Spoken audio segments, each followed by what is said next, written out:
Right, so the Met Police, other police forces too, it must be said, but this story concerns them particularly, and the influence of the Israel lobby upon them has come in for much critique in passing months, especially where it comes to the apparent heavy-handedness of their use of the Public Order Act and the Terrorism Act to crack down on anti-genocide protest, which has disgusted many of us who choose to hold Israel accountable for its actions.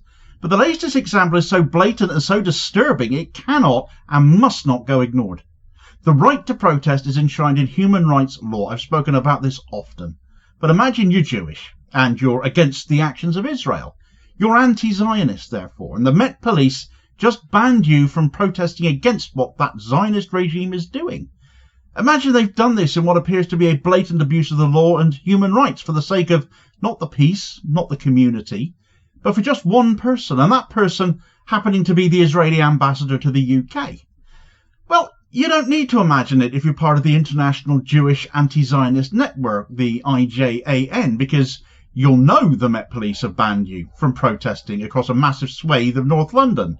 To end the weekly protests you've been part of since October 23 from taking part outside of the ambassador's residence, or in fact anywhere near it, thereby stripping the right to protest for some Jews to protect the genocidal beliefs and actions of another. Now, I'm inclined to think that would be anti-Semitic, but what do you think? The importance of bringing this story up is also to fight a very, very strong and very popular Arab lie. And the Arab lie is the Nakba. We just mentioned this week, Kaftet November, the UN resolution, the partition plan, the fact that the Palestinians, the Arab neighbors, had the chance to have I think throughout history, I think this is maybe the most shameful moment where they choose to deny the right of the Jewish state to exist. They choose to fight, and then they made up a story that is called the Nakba, as if they were exiled from Israel, and they don't tell the whole story. אתם גנבים של ההיסטוריה היהודית, אתם יודעים את זה? יש שני ספרים שכנראה לא קראו באונסקו. הספר הראשון והספר הזה שכולם מכירים אותו, זה התנ"ך שלנו ושלכם, שאתם מאמינים בו, שבספר הזה, סעדי, מספיק, אני מבקשת ממך. שמערת המכפלה נקנתה בכסף מלא על ידי אברהם אבינו, ויש עוד ספר שלא קראו באונסקו, ואני ממליצה גם לכם לקרוא אותו, זה ספר חדש. הספר הזה זה ספר של ההיסטוריה של העם הפלסטיני. אתם מכירים את הספר הזה? בואו אני אקריא לכם פרקים נבחרים ממנו. הספר הזה ריק, חבריי, חברי הכנסת. אתם יודעים למה הוא ריק? כי אין לכם מלכים, אין לכם אתרי מורשת. אתם מתלבשים על אתרי המורשת היהודים ומעתיקים אותם. כשאתם הפרתם זכויות של שלוש הדתות, אתה מדבר על שלוש הדתות? יש לך את הזכות לדבר על זה כשבמשך שנים יהודים הורשו להגיע רק עד המדרגה השביעית, מאות בשנים, כי אתם לא אפשרתם להם להתפלל.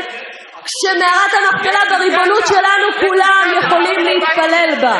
חבריי יקרים, דוד, משה, אברהם, יצחק, יעקב, שרה, רבקה ולאה, אבות האומה הישראלית, לא תצליחו להסלם אותם, לא תצליחו למחוק את ספר התנ"ך, לא תצליחו לעקור אותנו מהארץ שלנו, והריבונות שלנו תישמר כאן לעד. תודה רבה. Right, so that was the awful Israeli ambassador to the UK, Zippy Hotovelli, proving why she is so awful. There are many such clips on social media of her opining in such a way. I picked two of the clearest there. Firstly, she spoke about the Nakba, the catastrophe of 1948, where 750,000 Palestinians were ethnically cleansed from their own lands, as Israel began, as it has always continued. But that is an Arab lie, according to Hotovelli, all to deny Jewish statehood, itself an ideology that is anathema to a great many Jewish people around the world, it having nothing to do with being Jewish, but being Zionist. And that is a completely different matter, for as much as many Zionists will seek to blur the lines on such things. And the second clip there was of Hotovelli addressing Arab members of the Knesset, effectively going on a racist tirade to their faces, showing a book she claimed was a history of Palestine. It was filled with blank pages, claiming they have no history. Bit weird when it's their land that was stolen to create the colonialist state, now committing genocide though, eh? Not only is someone with such abhorrent views the Israeli ambassador to this country, when frankly her views should in my view have long ago warranted her expulsion, but now it appears UK law is being used to protect her from having to put up with anti-genocide protesters outside of her official residence, even if they happen to be Jewish themselves. 2 days ago, the Met Police issued a sweeping ban on protests led by Jewish anti-Zionist activists across a wide swathe of North London in a major escalation of the bans previously seen and emphatically condemned at the time too. These demonstrations, which are peaceful and have been happening each week on a Friday afternoon since October 2023, have taken place outside the residence of Israeli Ambassador Zippy Ottaveli in Swiss Cottage. Again, UK policing is raising fundamental questions about our right to protest and it being impeded, along with the influence of pro-Israel lobbying playing a part in these decisions being made. And actually, who gets to define Jewish identity in political discourse as a result of it? Every Friday afternoon from 5 until 6 p.m, members of the International Jewish Anti-Zionist Network, IJAN, have held vigils and protests outside Zippy Ottaveli's North London residence. These protests arose in response to Israel's escalating military campaign in Gaza, widely described by international observers, human rights groups, legal scholars, numerous times over across the 19 months since the genocide, and indeed the protests in North London began, as genocidal in both scale and intention. And this is a point that these days seems pretty inarguable to an awful lot of us who have been observing the scenes we have for the last 19 months taking place in Gaza. Over 50,000 Palestinians have been killed according to the official figures. It's likely a lot higher than that. A vast proportion of them women and children. Entire residential districts have been levelled, completely erased from the Gazan landscape. Well, the IJAN's position has been clear and unequivocal in response to this when they say not in our name. IJAN is comprised of Jewish individuals from all manner of backgrounds, representing a growing movement that opposes Zionism, Israeli settler colonialism and apartheid. Their protests are not against Jews or Judaism, but against a political project that claims to speak for all Jews while perpetrating egregious human rights abuses. Their website states that IJAN is an international network of Jews who are uncompromisingly committed to struggles for human survival and emancipation, of which the liberation of the Palestinian people and land is an indispensable part. We are committed to the right of return for Palestinian refugees and to ending Israeli colonization of historic Palestine, which is reinforced by US economic and military power. We support full Palestinian self-determination and the right to resist occupation. We look to the Palestinian grassroots and Palestinian-led organizations as our primary points of reference in this struggle. The State of Israel betrays the long histories of Jewish struggles for liberation and traditions of participation in collective struggles for liberation more broadly. We protest Zionism's exploitation and debasement of histories of Jewish persecution and genocide to justify the unjustifiable, the colonization of Palestine and ethnic cleansing of Palestinians, the theft of their land and destruction of their families, communities and way of life. There's nothing there I don't wholeheartedly agree with, therefore. Well, the Met Police have now invoked the Public Order Act to ban them, ban these protests from a vast area of North London encompassing Swiss Cottage. Chief Superintendent Jason Stewart justified the ban by citing serious disruption to the life of the community, including claims of fear, concern and alleged hate speech. However, this narrative has quickly unravelled under the most basic of scrutinies. Look at the area they're covering. That Jewish anti-genocide protesters are being banned from protesting in that entire area there. It's insane. First, the protests have consistently remained peaceful.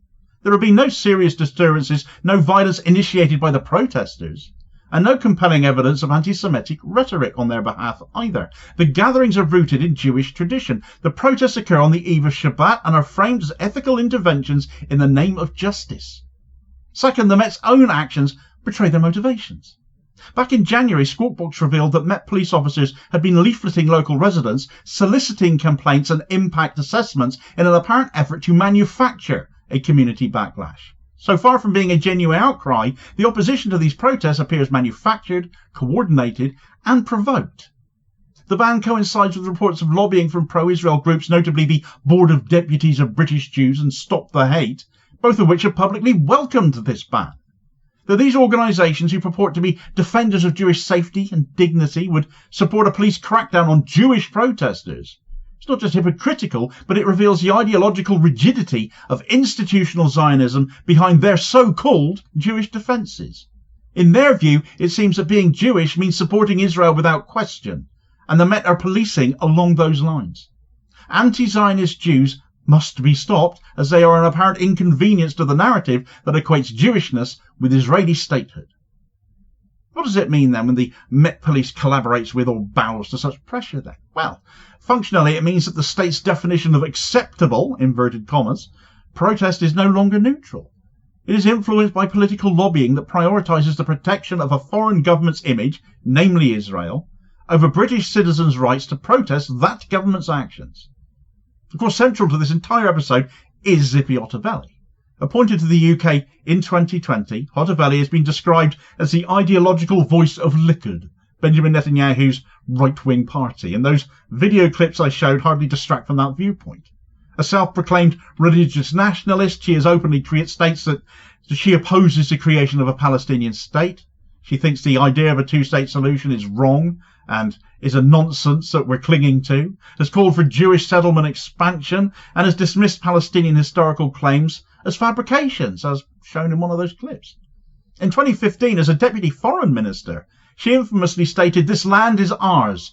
All of it is ours." During her term as ambassador, Ottaveli has unapologetically defended Israel's bombing campaigns in Gaza and referred to anti-Zionist protesters as supporters of terrorism. In a widely circulated interview with Sky News, she said, "We are dealing with terrorists, not distinguishing between Hamas militants and the Palestinian civilian population or their supporters abroad." Her residence has been a legitimate site of protest precisely because she represents an Israeli government widely accused of crimes against humanity. So shielding her from protest does not protect community harmony at all. It protects state violence from moral accountability. The Met's statement claimed that the protest has been causing fear and concern for Jewish people living in the area and amounts to intimidation. Yet it is critical to ask fear of what in which case, because these protests have never targeted synagogues, never targeted Jewish homes, never targeted Jewish institutions. They are directed at a political figurehead of a foreign state. What's more disturbing is that these Jewish protesters have faced real threats themselves. Members of the IJAN have reported being harassed by Zionist counter-protesters. There have been physical assaults, intimidations and slurs hurled at demonstrators, all of which the police have been markedly slow to address, if they did at all. This is not even the first attempt by the Met to suppress these protests. In February, protests were banned from Swiss Cottage temporarily. Activists relocated their demonstrations as a result to outside New Scotland Yard. Oh, the irony. A move which continued to gain them further attention and solidarity, as you might well imagine.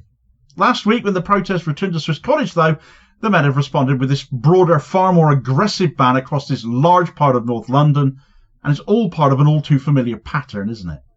The Public Order Act, as this is once again, as we've seen on far too many occasions before, being used as a blunt instrument to silence dissent.